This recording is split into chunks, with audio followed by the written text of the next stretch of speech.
Is it a good idea to go after 2 transphobes in a row? I'll do it anyway. Although, I do have to ask before the video begins, will this be about the cancel culture problem in transsexual Transylvania? As a Jew, I face a lot of bigotry online.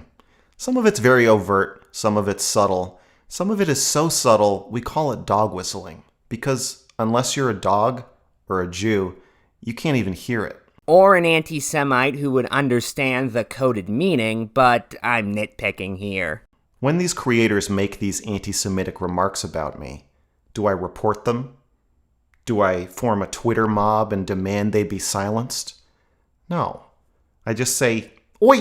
Okay, is the implication supposed to be that Jews don't engage in cancel culture because that's factually wrong? Groups like the Anti-Defamation League exist supposedly to educate people about anti-Semitism and call out and stop it or cancel it whenever it shows up in media. Now, I say supposedly because the organization is actually somewhat Orwellianly named and primarily spends its time defaming critics of Israel, but that's a different topic entirely.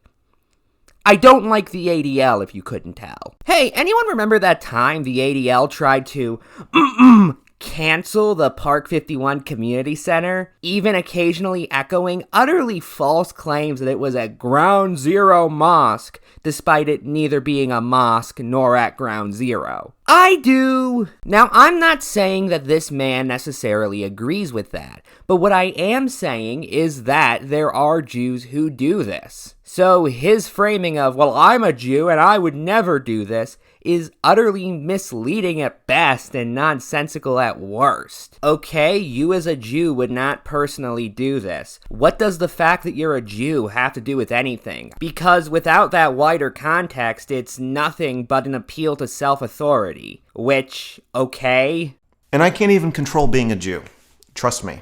It is truly an immutable characteristic. Well, are we talking culturally, ethnically, or religiously? Because if it's religiously or culturally, you could change that. I just wish I were normal. Now, am I implying that being trans is voluntary? Well, for some people, yeah, it has to be. I mean, anyone can say they're trans, and then they are. Then they're part of the trans community, right? So are you telling me that you think that 100% of trans-identifying people feel the same genuine conviction that they're really the opposite sex? What do you mean by the same genuine conviction? Because most people don't feel the same genuine conviction about anything. It's an old cliche, but it is true. Everybody is unique. And therefore, we're all going to have unique perspectives and understandings. As such, it'd be very unlikely for 2 trans people to have the same genuine conviction about their transness for the same reason it'd be unfair to expect 2 people to have the same genuine conviction about any topic, even a topic they agree on. Now, to answer your question a little bit more directly, no, I do not believe that all trans people feel the same genuine conviction, either regarding dysphoria from the sex they were assigned at birth, or euphoria from the sex they're attempting to transition into. We're also, I guess, completely throwing out the entire concept of non-binary identities, just to get this conversation off the ground. In fact, the only people I can think of who would hold that view would be trans medicalists.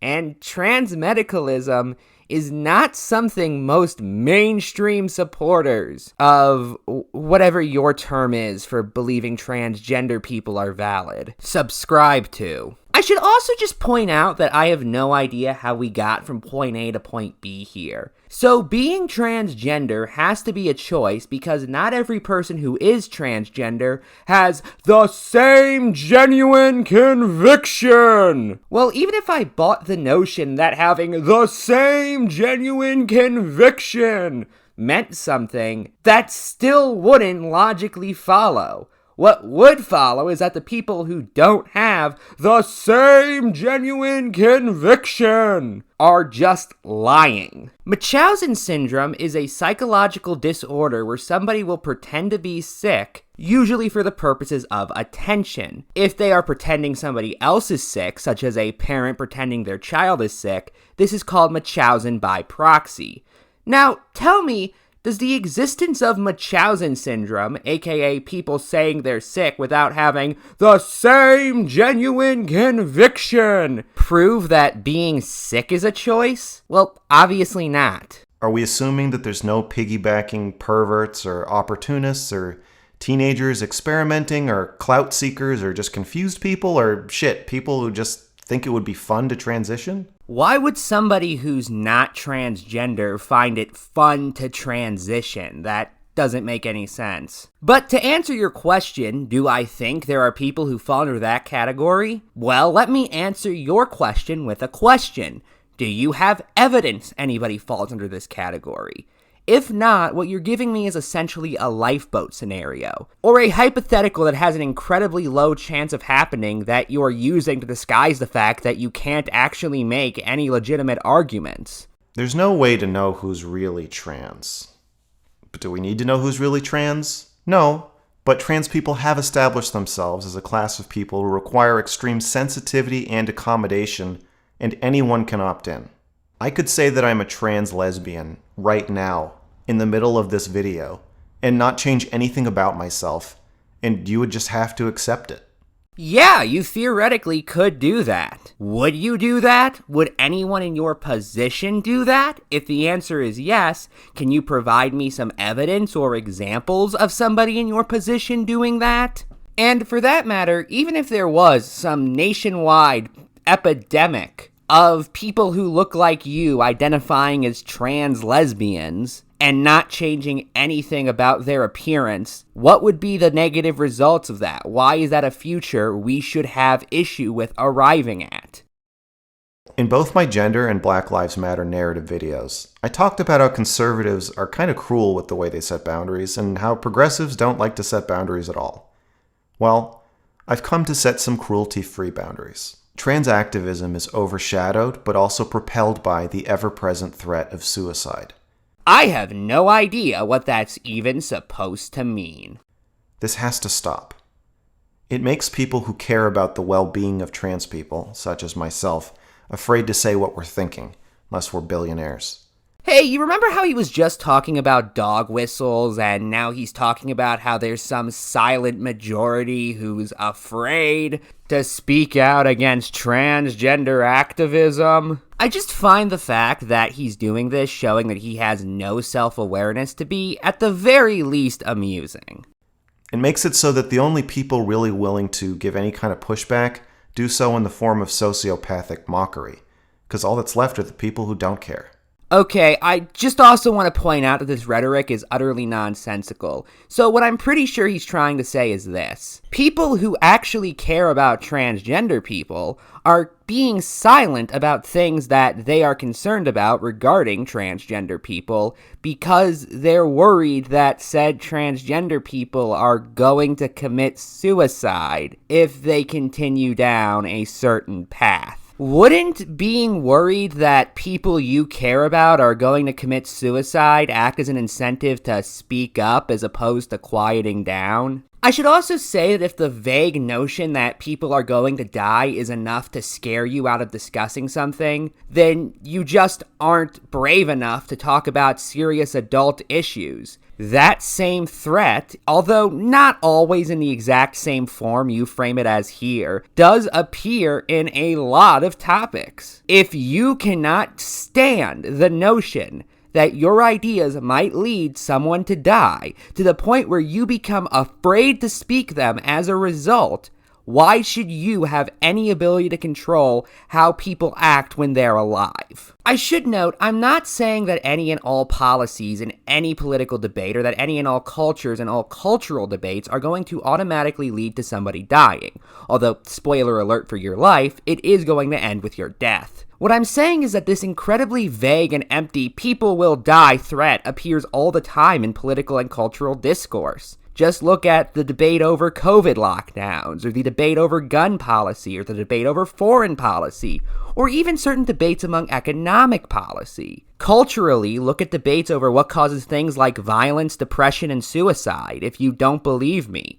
What I'm saying is, this is the first pushback you are almost certainly going to receive, and if you cannot even stand that much, you don't deserve to be in this conversation.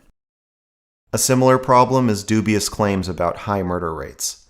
I have not seen and cannot find statistics to support the narrative that trans people should live in fear of being murdered by Nazis. Okay, notice the massive sleight of hand here. It's an objective fact that transgender people are more likely to be victims of a violent crime than cisgender people, with a 2021 article from the Williams Institute specifically listing them as over 4 times as likely. With that said, the odds of a cisgender person being a victim of a violent crime is already very unlikely, with that only happening to roughly 2% or 1 in every 50 of cisgender people. For transgender people, this is 8% or about 1 in every 12.5. With that said, violent crimes are not all murders. For that matter, there is a genuine debate over what percent of these crimes were genuine hate crimes done for no other reason than transphobia, and what percent were more the result of situations transgender people are just more likely to find themselves in than cisgender people. For example, transgender people are more likely to be poor than cisgender people. I've pointed out before how transgender people are more likely to do sex work than cisgender people, and both of those things put you at a higher risk of being victim of a violent crime than the normal population is. So no, transgender people are not at large risk of being murdered by Nazis specifically, and if somebody extrapolates that claim, that incredibly hyperbolic claim, from this data, they're wrong. Can we talk about the actual issue people claim exists now? Similarly, I take issue with straw man arguments, says the man who literally just used one, such as trans people exist, trans people have a right to exist, you're trying to erase us, and so forth. When you receive pushback about your ideas or your proposals or demands, you are not facing total annihilation. You might be facing total cancellation, though. The jury is still out on that one. Guilt and fear are the fuel of transl culture. But how does it work? It's kind of charming when your grandparents are racist at the dinner table. Okay, maybe I'm just strange in the fact that my grandparents aren't deranged racists. In fact, my grandfather actually saw his deranged racist Alabama family supporting George Wallace and determined they were supporting somebody who had done nothing for them specifically because of their hatred and therefore completely rejected that lifestyle. But no, if my grandparents said something racist, I would not find that charming in the slightest. They're a product of their time. We all understand that. It's cute in a way. You and I have very different definitions of charming. Not so with trans ideology. New theories about gender and accompanying demands are popping up every week. My only commentary here is, run! New ideas! Hide! Hide! New ideas! They're gonna kill us! What would Jesus do if he was subjected to a new idea? And if they sound good, we just run with it. Yeah, if a new idea is proposed and nobody can refute it, nor give any reason to believe it's inaccurate, people accept it. This is called changing your mind when you get new information. Would you prefer that we as a society remain intellectually static and never change our minds when new information pops up, even if this new information shows that previous things we believed are totally incorrect? Because that's the only alternative to what you're talking about. The trans cult does not pull on your heartstrings. It goes after your bank account. Give me money or you're in a cult. As liberal, modern people, Americans are very resistant to any sort of ideology or cult that spreads through overt force. But the trans ideology does spread through force. This claim is absolutely ridiculous if you have any idea how ideas spread in all of human history. In the 20th century alone, the federal government had to send military to enforce desegregation, suffragettes in the United Kingdom invented the pipe bomb and engaged in massive bombing and arson campaigns, and anti-apartheid activists in South Africa engaged in things like necklacing and politically motivated kidnapping and murder. When the trans cult, as you call them, start doing that, then you can tell me they're spreading through force. The more astute of you might have also noticed that I picked ideas that I agree with in all of my examples of ideas that spread through force. That was on purpose, because how an idea spreads has nothing to do with its merits. This is nothing more than an ad hominem attack, and a ridiculous one at that. Trans ideology seeks to eradicate and replace your innermost private thoughts about gender. Do I even need to go on? He is literally calling it cult behavior that a movement wants to change people's minds. So here are some official Mr. Girl stances, which have all been labeled as transphobic to varying degrees. Not telling your sex partner your genitals is rape. I mean, if you can have sex with somebody without them knowing your genitals, I don't think you figured out this whole sex thing. I've seen some people make the argument that, like, well, if I'm a trans woman, then I'm a woman, so why should I have to say anything? We've all agreed that trans women are women. Your logic is sound, but the answer is that when people say trans women are women, they are lying to you. They are doing this to be nice. Am I the only one who finds it interesting that he's the one who's claiming the other side is closed-minded and dogmatic, and yet he literally cannot comprehend the idea of somebody genuinely disagreeing with him? J.K. Rowling is not transphobic. She can be smug, she can be annoying or passive-aggressive. Mostly she just disagrees with you, and she's really rich, so the bank account trick doesn't work on her. He's talking about the person who literally deleted a tweet praising Stephen King after Stephen King said he supported transgender rights. How else am I supposed to describe somebody who does that besides transphobic? And lastly, the don't say gay bill is fine. It's clearly more of a don't say trans bill, but the part that people take issue with says, classroom instruction on sexual orientation and gender identity may not occur in kindergarten through grade 3. So why is this in the bill?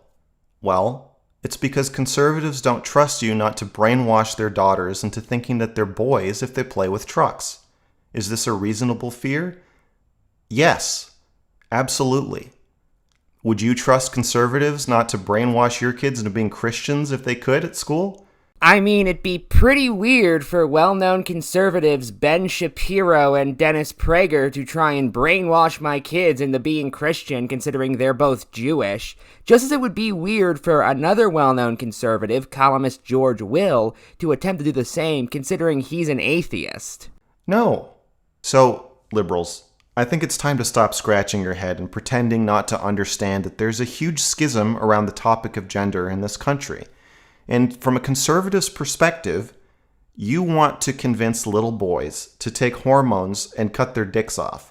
Well, I don't want to do that, so they can have whatever perspective they want, but they're still factually wrong. Anyway, that's all I can stand of this person, so final thoughts? Remember, I have a Patreon in the description, so give me money or else you're canceling me. And in the greatly flawed world we live in, one of the biggest issues is people being mean to me on the internet. Good night and good luck.